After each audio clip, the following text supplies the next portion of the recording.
Selamat berjumpa kembali dalam Renungan Harian Provinsi MSC Indonesia edisi Minggu 2 Juli 2023. Hari ini adalah hari Minggu biasa ke-13 dan Sabda Tuhan yang hendak kita renungkan saya ambil dari Injil hari ini, yakni Matius bab 10 ayat 37 sampai dengan 42. Salah satu kutipannya berbunyi demikian.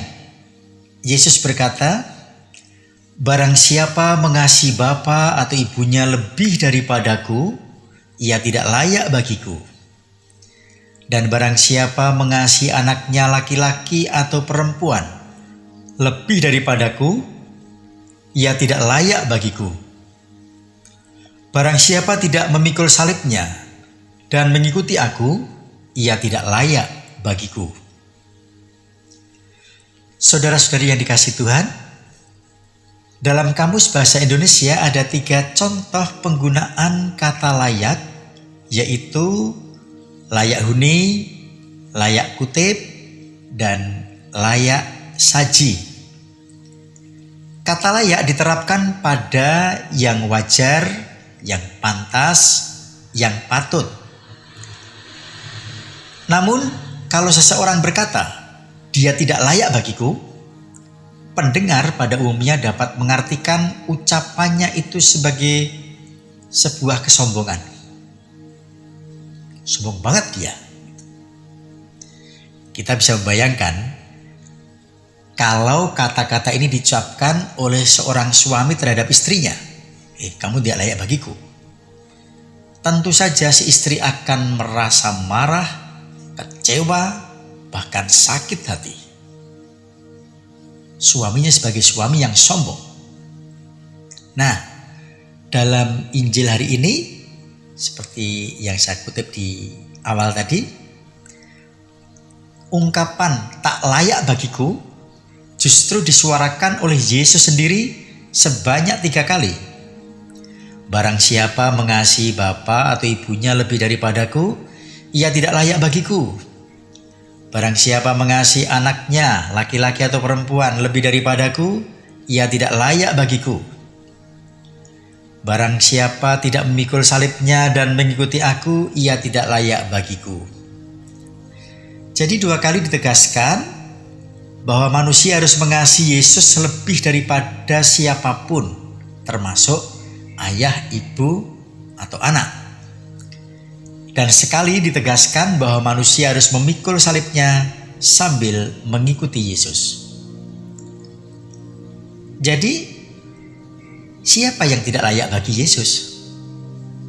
Yang tidak layak bagi Yesus adalah yang tidak mengasihi Dia dengan sepenuh hati, yang tidak menomorsatukan Yesus dalam hidupnya, yang mengisi tempat Yesus dengan sesuatu yang lain. Seandainya Yesus yang kita imani itu bukan manusia yang sekaligus Tuhan, maka kata-katanya memang keterlaluan. Namun, kita mengimani Yesus yang adalah manusia sekaligus Tuhan. Maka, bukankah semua manusia harus menjadikannya segala sesuatu? Bukankah manusia harus mengutamakan kehendaknya? Itulah persis yang kita doakan setiap hari dalam doa Bapa kami. Jadilah kehendak-Mu.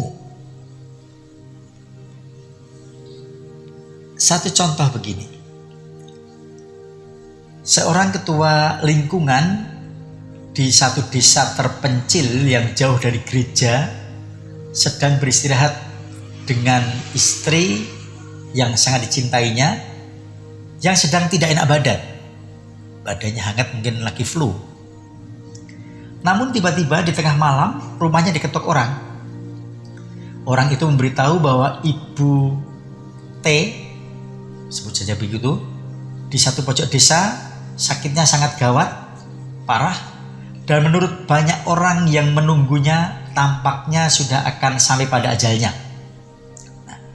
anak-anak Ibu T itu meminta agar Bapak Ketua Lingkungan datang untuk membaptis dia dan mendoakannya agar dapat menghadap Tuhan dengan penuh kedamaian.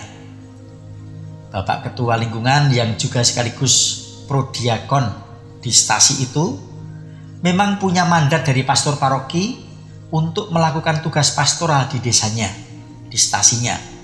Terlebih bila pastor parokinya tidak dapat datang atau dalam situasi yang gawat. Bapak Ketua Lingkungan yang didorong untuk menyelamatkan jiwa seseorang bergegas mempersiapkan diri untuk pergi. Tetapi si istri yang sedang tidak enak badan mencegahnya. "Pak, mau kemana malam-malam begini?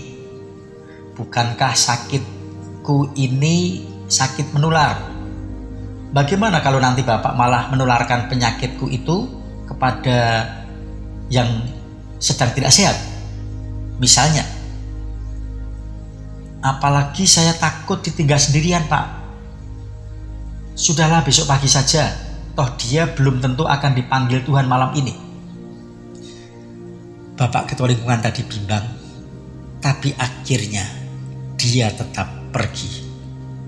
"Istriku, aku nanti pasti pulang. Kita akan selalu bersama.